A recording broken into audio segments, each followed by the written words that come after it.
Delivery के बाद vagina पहले जैसी फील नहीं होती। बहुत सी वुमेन इस कंसर्न को साइलेंटली फेस करती है, लेकिन इसके बारे में बात नहीं करती। आज समझते हैं कि क्या ये नॉर्मल है और कब ट्रीटमेंट की जरूरत पड़ती है। सबसे पहले समझते हैं कि वजाइनल लैक्सिटी होती क्या है।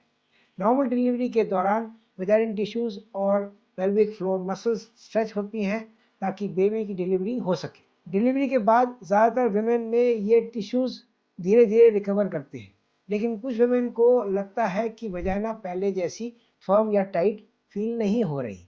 इसी फीलिंग को कॉमनली वजाइनल लैक्सिटी कहा जाता है। अब सवाल आता है, क्या ये नॉर्मल है? शॉर्ट आंसर, हाँ, कई केसेस में। डिलीवरी के बाद इनिशियल वीक्स और कुछ महीनों तक बॉडी नेचुरली हील करती रहती है। इस दौरान थोड़ी लूजनेस फील होना नॉर्मल हो सकता है, लेकिन हर केस नॉर्मल रिकवरी का हिस्सा नहीं है। अगर कई महीने बाद भी वजाइनल लूजनेस, सेक्सुअल सेटिस्फैक्शन में नोटिसेबल चेंज, पेल्विक हेवीनेस या यूरिन लीकेज जैसे सिम्टम्स बने रहें, तो इन्हें इग्नोर नहीं करना चाहिए। और एक बात याद रखिए, हर सिम्टम का रीजन वजाइनल लैक्सिटी ही हो ये जरूरी नहीं है। इसीलिए प्रॉपर इवैल्यूएशन बहुत इंपॉर्टेंट होता है। तो फिर ट्रीटमेंट क्या होता है? ये कंप्लीटली इस बात पर डिपेंड करता है कि लैक्सिटी कितनी है और सिम्टम्स कितने सीवियर है।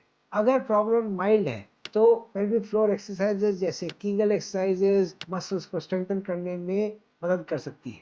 कुछ सिलेक्टेड पेशेंट्स में रेडियो फ्रीक्वेंसी या लेजर बेस्ड वजाइनल रिजुविनेशन जैसे नॉन सर्जिकल ट्रीटमेंट्स भी रिकमेंड किए जा सकते हैं, लेकिन इनकी सूटेबिलिटी हर पेशेंट में अलग होती है। और अगर टिश्यूज और मसल्स में सिग्निफिकेंट लैक्सिटी हो तो सिर्फ एक्सरसाइजेज से डिजायर्ड इम्प्रूवमेंट मिलना मुश्किल हो सकता है। ऐसे केसेस में वेजाइनोप्लास्टी जैसे सर्जिकल ट्रीटमेंट कंसिडर किए जा सकते हैं, जिसका एम वजाइनल सपोर्ट और टाइटनेस को इम्प्रूव करना होता है। अब बात करते हैं रिकवरी की। अगर नॉन सर्जिकल ट्रीटमेंट किया जाए तो रिकवरी जनरली काफ़ी क्विक होती है और पेशेंट्स जल्दी अपनी नॉर्मल रूटीन रिज्यूम कर पाते हैं। वहीं सर्जिकल ट्रीटमेंट के बाद रिकवरी में कुछ वीक्स लग सकते हैं।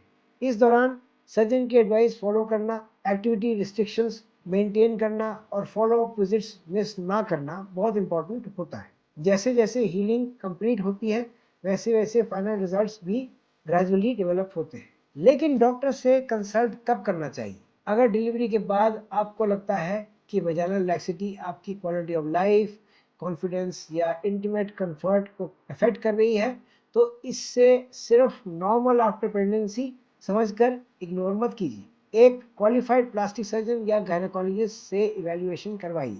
प्रॉपर एग्जामिनेशन के बाद ही ये डिसाइड किया जा सकता है कि आपके लिए एक्सरसाइजेज, नॉन सर्जिकल ट्रीटमेंट या सर्जरी में कौन सा ऑप्शन सबसे सूटेबल रहेगा। टू कंक्लूड, हर वुमन की प्रेगनेंसी और रिकवरी जर्नी अलग होती है। इसी तरह वजाइनल लैक्सिटी का ट्रीटमेंट भी हर पेशेंट के लिए सेम नहीं होता। अगर ये वीडियो आपको इन्फॉर्मेटिव लगी हो तो इसे लाइक और शेयर ज़रूर कीजिए, और अगर आपके कोई क्वेश्चंस हैं तो उन्हें कमेंट्स में लिखिए।